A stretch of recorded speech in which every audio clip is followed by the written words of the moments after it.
ናይ ወዲ ኩሉ ዩቲዩብ ቻናል ተከታተልቲ ከምቶም ሕጁን ኣምሃራይን ኣዘናጋዕን ቪድዮ ሒዘልኩም መጽብለኹ ናይዚ ዩቲዩብ ዚ ሓድሽ ዝኹኩካ ሰብስክራይብ ብምግባር ቤተሰብ ሁኑና። የድህረ ምርጫ ጦርነቱ በአማራ ክልል ተጠናክሮ ቀጥሏል።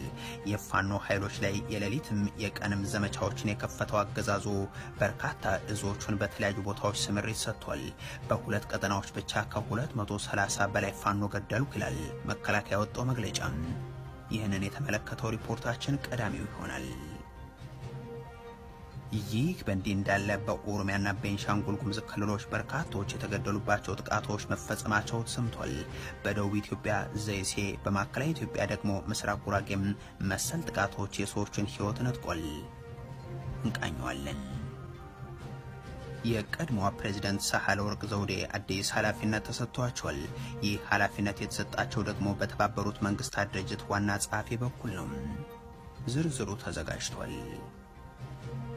የሶማሌ ድርጅቶች ጥምረት የሀገሪቱ ቀውስ ፈጣሪው ገዢው ብልጽግና አስተዳደር ነው ሲሉ ገለጹ። ይህንን ተከትሎም ከሌሎች የኢትዮጵያና የቀጠናው ኃይሎች ጋር በጋራ ለመስራት ዝግጁ ነን ብለዋል። ሰሙታላችሁ። ኢትዮጵያውያንና ኤርትራውያን ዜጎች ወደ ሊቢያ እንዳይገቡ እገዳ ተጣለ።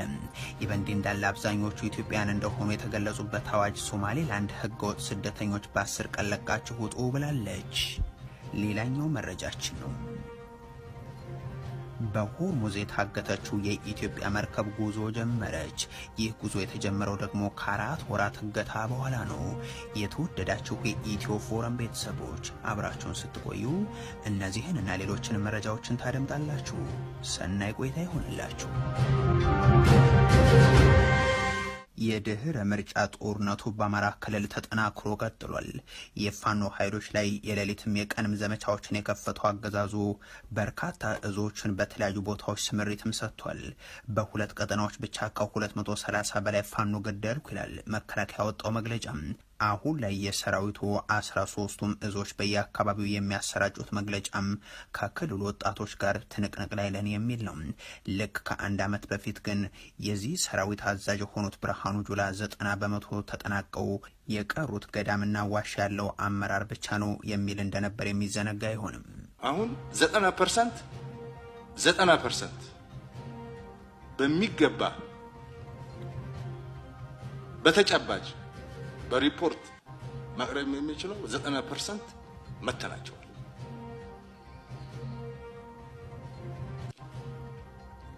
የቀረው 10%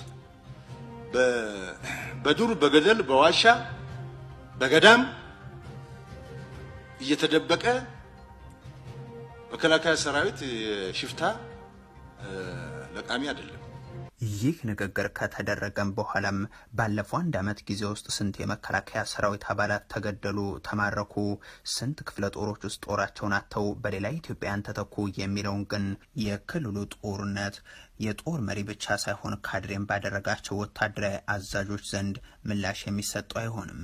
የሆኖ ሆኖ ፊልድ ማርሻሉ ተጠናቀው እየተለቀሙ ነው ካሉ ከ3 ዓመታት በኋላም 90 በመቶ ጨርሰናቸዋል ካሉ ከ1 ዓመት በኋላም ሌላ ዘመቻን ጥምር ጦር ያሉትን ኃይል በማዝመት እያከናወኑ ናቸው። ይህ ደግሞ በዋናነት የፋኖ ኃይሎች በሚገኙባቸው ስፍራዎች በቀንና በሌሊት ስምሪት በማድረግ ጥቃትን በመክፈት የሚከናወኑ ሆኗል።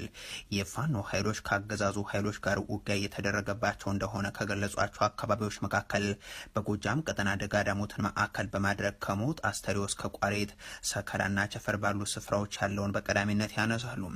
ባለፉት 2 ቀናት የበርካቶችን ሕይወት የነጠቀው ዘመቻ ማዕከል የሆነው ደግሞም የማዕከላዊ ጎንደር ደንቢያ ቀጠና ያለው ሲሆን ዛሬ ደግሞ ወደ ሰሜን ጎንደር ቀጠና ዳባት አካባቢ ድረስ ተስፋፍቶም የተኩስ ልውውጦች እየተደረጉ ስለመሆኑ ታውቋል።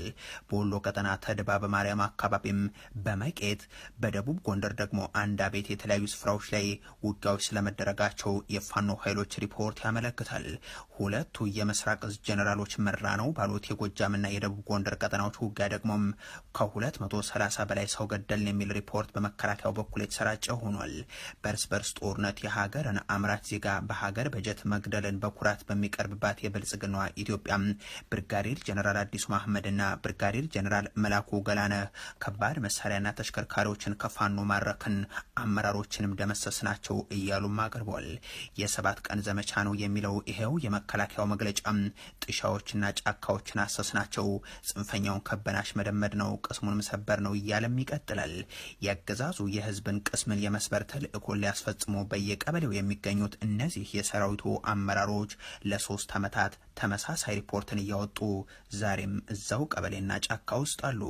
የብልጽግናው መንግስት በእርግጥ ምርጫ የሚለው ድግስ የመግደያ መሳሪያው አድርጎ እንደሚጠቀመው ከሰሞኑ በሀገሪቱ የተለያዩ አካባቢዎች የሚፈጸሙ የዘፈቀደ ጥቃቶች ማሳያዎች ናቸው። ይህ በእንዲህ እንዳለ በኦሮሚያና ቤንሻንጉል ጉሙዝ ክልሎች በርካቶች የተገደሉባቸው ጥቃቶች መድረሳቸው ተሰምቷል። በደቡብ ኢትዮጵያ ዘይሴ፣ በማዕከላዊ ኢትዮጵያ ደግሞ ምስራቅ ጉራጌም መሰል ጥቃቶች የሰዎችን ህይወት ነጥቀዋል። የሀገሩን ሰላምና እድገት ከቦሌ ጉለሌ የሚለኩት የብልጽግናው ሰዎች የመከናወን የሚሉት መንፈሳዊ አሊያም ፖለቲካዊ ትርጉሙ ያልታወቀ ድግስ ላይ ናቸው። በተለያዩ ስፍራዎች ደግሞ ዜጎች ሞት ተደግሶላቸው አሳዛኝ ጊዜን እየገፉ ይገኛሉ።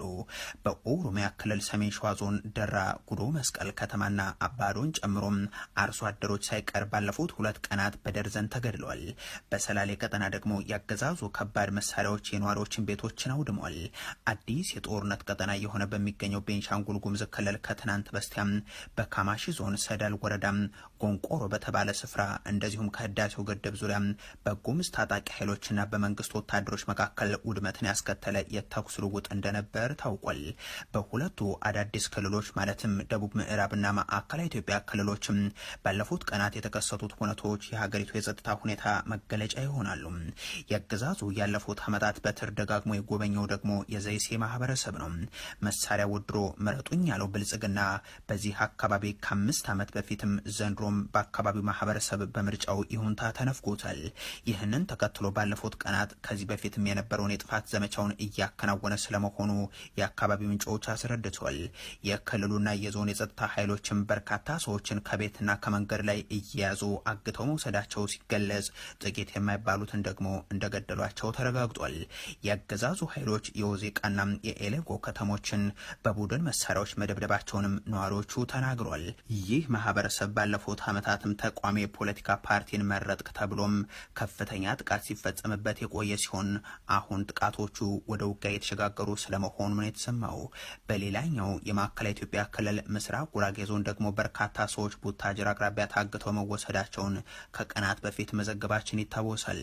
የክልሉና የዞኑ ባለስልጣናትም ይህንኑ አረጋግጠው ታጣቂዎች ባደረሱት ጥቃት የጸጥታ አባላትም ተገደሉ ብለዋል።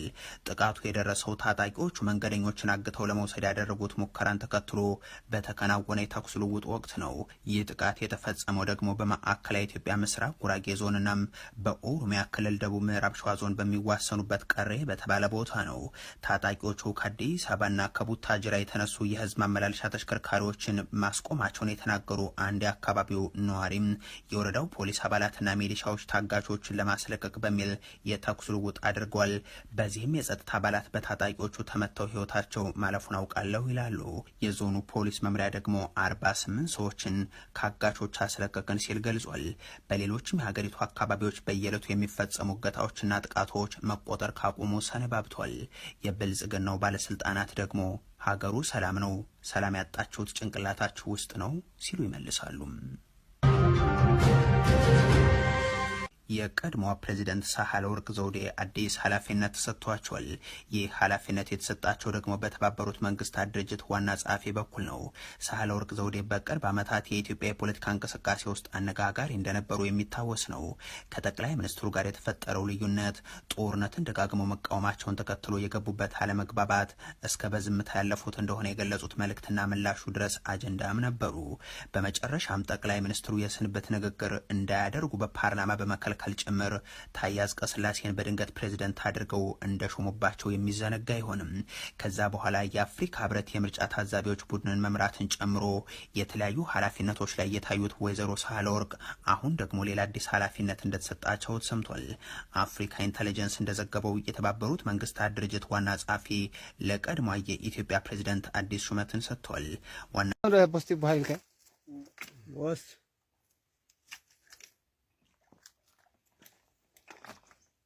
ሰብከች ድረጉም እንታን ሄረን ቀሰበከት ማይለ ለማስ ሄረ ያውቃማ ይጎርካ ጽሪ ምን ማጥቆይሉ ማጥቆይሉ ዲ ቀነት ያገኘ አራግሮ ማለት ማ ወዳ ህሉ አዶዳ ነው ለወርቁ زين في المنافع زي بعيد كندي خاودي تغنى 3 سنه كنت عم 3 سنه فرقه هذه قبل احنا بتهلم بيقولوا هون هون تاكبش احنا عندلي كمنا كنا زي دلنا بوشو هاي بتقدر تري حسب حسب الحين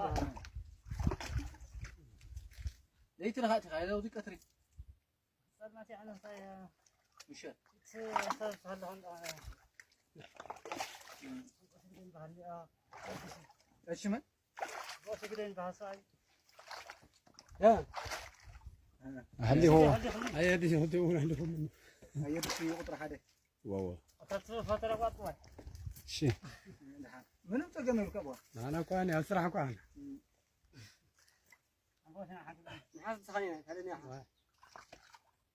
اولني هو القال بعله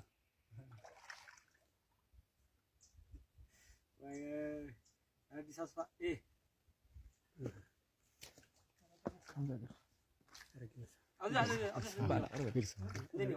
ما أقدر خذيها ما تفكر أنا بعد لو زوري ولا ما في يتأثرنا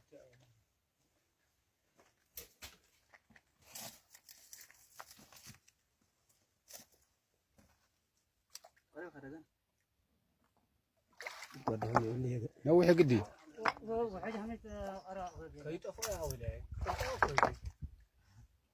زوا على حادث راحي انا عيطلت نورمال يرين يرايني الى يراين لنا كيف كيف ندير له تحت أربعة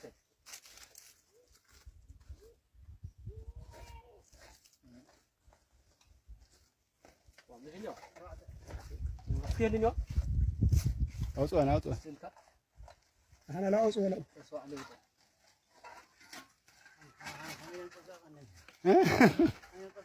قام صحي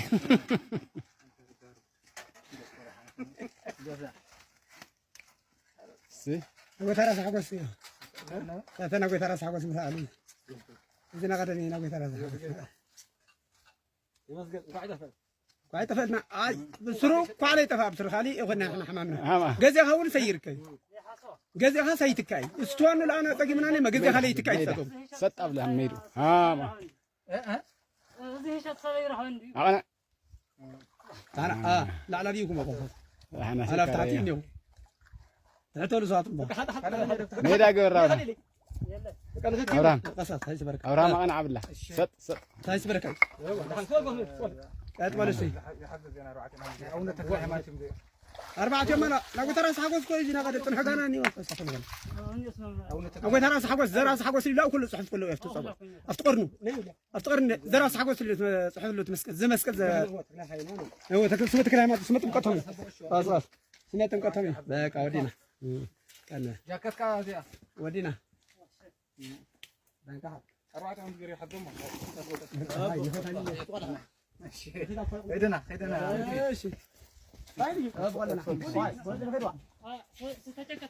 أفتاني أنا عخون خلي لك لا ترشوا برا ويلي هنا يلوم عن تاريخي إيه سي وين تنا يعني